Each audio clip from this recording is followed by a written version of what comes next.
Saudi আরবে বাসস্থান, কর্মক্ষেত্র এবং সীমান্ত নিরাপত্তা বিধি লঙ্ঘনের অভিযোগে 17,389 জনকে গ্রেফতার করা হয়েছে। সৌদি কর্তৃপক্ষ গত এক সপ্তাহে অভিযান চালিয়ে তাদের গ্রেফতার করে। শনিবার সৌদি প্রেস এজেন্সি এ তথ্য জানায়। সংবাদ সংস্থাটির বরাতে আরব নিউজের প্রতিবেদনে বলা হয়, বাসস্থান আইন লঙ্ঘনের জন্য 10,397 জনকে গ্রেফতার করা হয়েছে। অবৈধ সীমান্ত অতিক্রমের প্রচেষ্টার জন্য 4,128 জনকে এবং শ্রম সম্পর্কিত বিষয়ের জন্য আরও 2,864 জনকে আটক করা হয়েছে। প্রতিবেদনে দেখা গেছে, অবৈধভাবে সৌদিতে প্রবেশের চেষ্টা করার জন্য গ্রেফতার হওয়া 1,483 জনের মধ্যে 56% ইথিওপিয়ান, 41% ইয়েমেনি এবং 3% অন্যান্য জাতীয়তার। এছাড়া প্রতিবেশী দেশে প্রবেশের চেষ্টা করার সময় আরও 104 জনকে ধরা হয়েছে। আইন লঙ্ঘনকারীদের পরিবহন এবং আশ্রয় দেওয়ার সাথে জড়িত থাকায় আরও 15 জনকে আটক করা হয়েছে।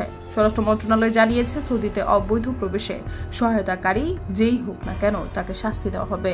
এমন অপরাধীর সর্বোচ্চ 15 বছরের কারাদণ্ড এবং 1 মিলিয়ন রিয়াল পর্যন্ত জরিমানা হতে পারে। মন্ত্রণালয় অপরাধীদের ধরতে স্থানীয় বাসিন্দাদের সহায়তা চেয়েছে। বলেছে, সন্দেহজনক যে কোনো আইন লঙ্ঘনের খবর মক্কা ও রিয়াদ অঞ্চলে টোল ফ্রি নম্বর 911 এবং দেশটির অন্যান্য অঞ্চলে 999 বা 996 নম্বরে জানানো যাবে।